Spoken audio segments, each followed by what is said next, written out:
کی کوئی قیمت نہیں تھی۔ اگر اس میں غیرت ہوتی تو اس کا خون کھولتا، وہ عورت پر برہم ہوتا، لیکن اس نے غصے کے بغیر کہا۔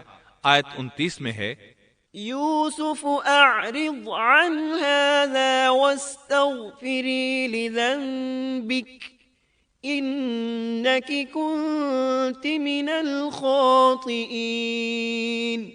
یوسف اب اس بات کو جانے دو، اور اے عورت تو اپنے گناہ سے توبہ کر، بے شک تو گناہ گاروں میں سے ہے۔ اس کے علاوہ اس نے کوئی اور بات نہ کی، یہاں تک کہ یوسف علیہ السلام کو گھر ہی میں رہنے دیا، جدا بھی نہ کیا۔ لیکن پھر یہ خبر شہر میں آگ کی طرح پھیل گئی، عورتیں طرح طرح کی باتیں کرنے لگیں، لوگ عزیز مصر کی بیوی کو تانے دینے لگے۔ آیت 30 میں ہے، وقال نسوة في المدينة امرأة العزيز تراود فتاها عن نفسه قد شغفها حبا إن